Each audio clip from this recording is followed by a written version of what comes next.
Assalamualaikum warahmatullahi wabarakatuh. Alhamdulillahirabbil alamin wassalatu wassalamu ala nabiyina Muhammad wa ala alihi washabihi ajmain amma ba'du.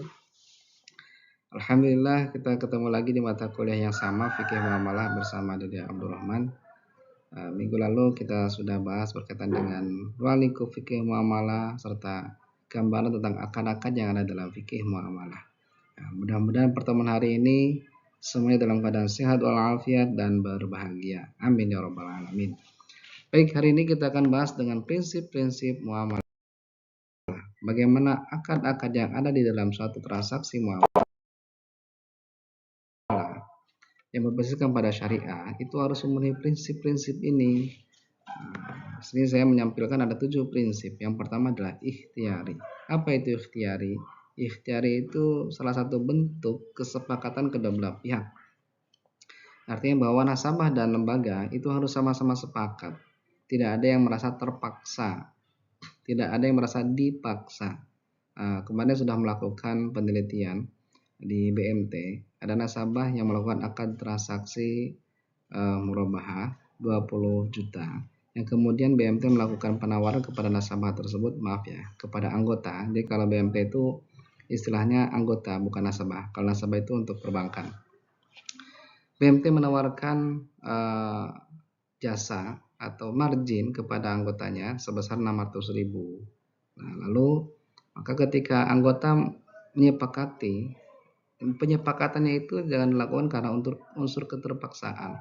Bahkan BMT pun menawarkan bagaimana dengan 600.000, apakah sudah ridho atau belum? Kalau belum, seperti apa yang mau ditawarkan oleh anggota? Namun pada dasarnya kemudian anggota itu menyepakatinya bahwa marginnya adalah 600.000 untuk plafon 20 juta.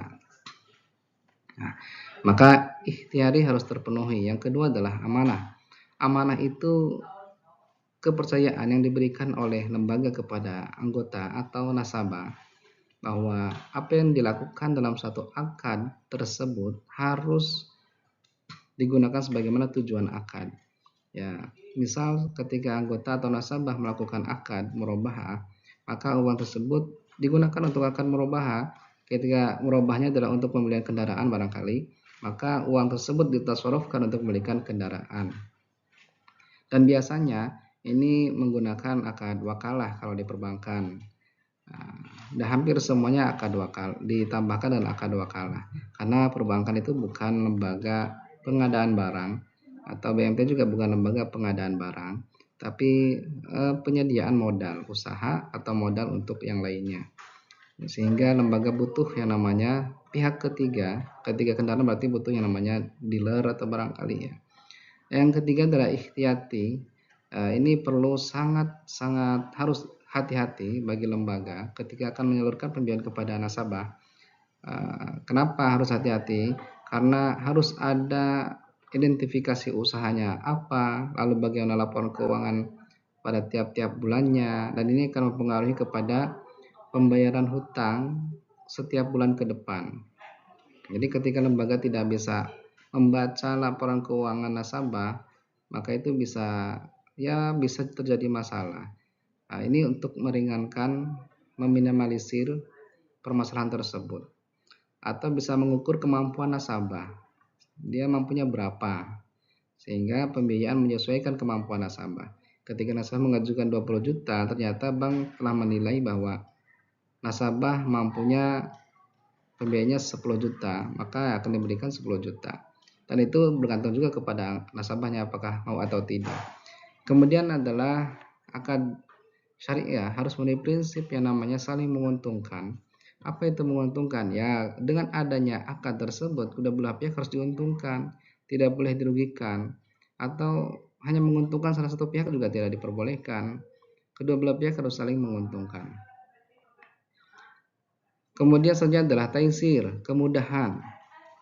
Nasabah harus diberikan kemudahan, begitupun bank harus diberikan kemudahan. Ketika bank meminta laporan keuangan, bank meminta data-data berkaitan dengan usaha, maka nasabah harus memberikan. Begitupun nasabah, akses yang mudah bagi nasabah untuk melakukan pembayaran di berbagai tempat. Itu harusnya bisa terjadi, dan di perbankan rata-rata semua lembaga perbankan memiliki cabang dan itu memberikan kemudahan akses bagi nasabah. Lalu selanjutnya adalah etikat baik. adanya kejujuran, adanya ketulusan dalam satu transaksi, adanya niat baik dari nasabah ataupun lembaga keuangan.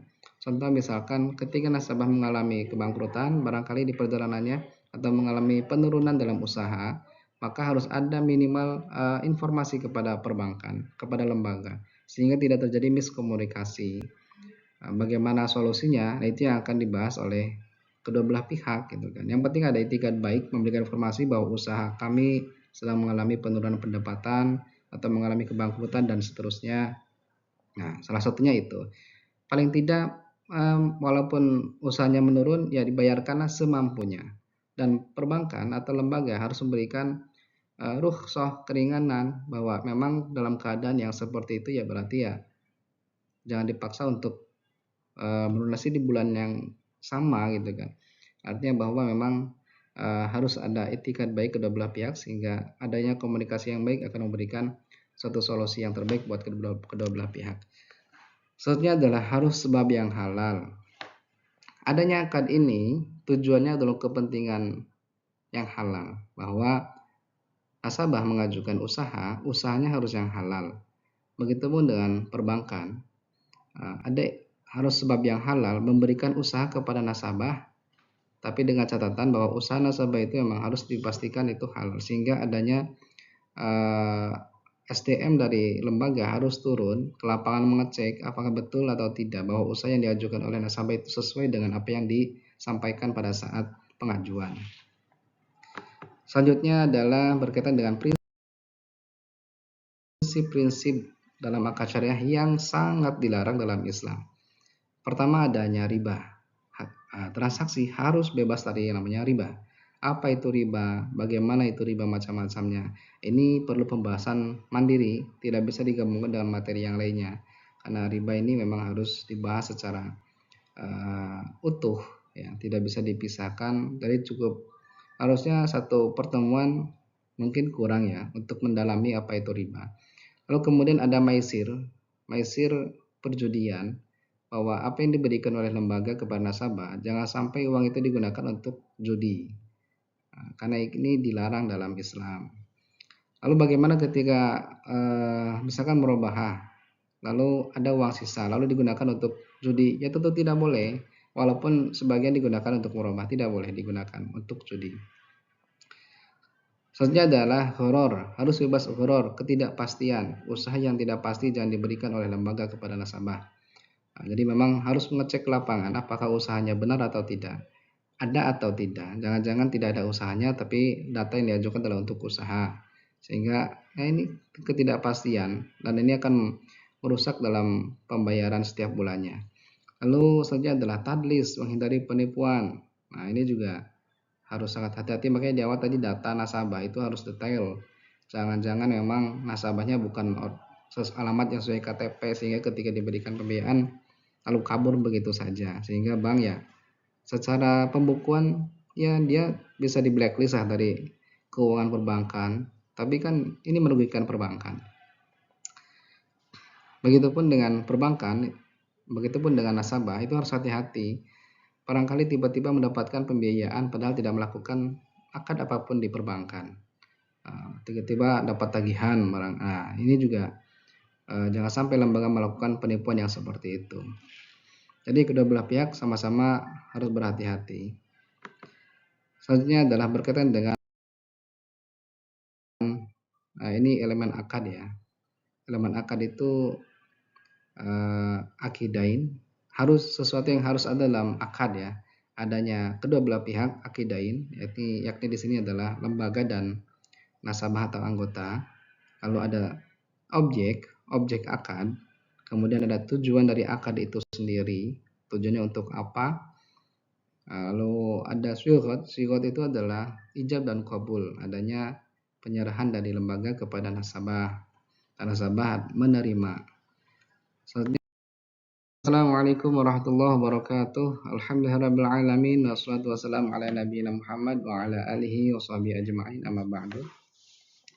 Alhamdulillah kita ketemu lagi di mata kuliah yang sama, fikih muamalah bersama Dede Abdurrahman. Minggu lalu kita sudah bahas berkaitan dengan ruang lingkup fikih muamalah serta gambaran tentang akad-akad yang ada dalam fikih muamalah. Ya, mudah-mudahan pertemuan hari ini semuanya dalam keadaan sehat walafiat dan berbahagia. Amin ya rabbal alamin. Baik, hari ini kita akan bahas dengan prinsip-prinsip muamalah. Ada klasifikasi akad.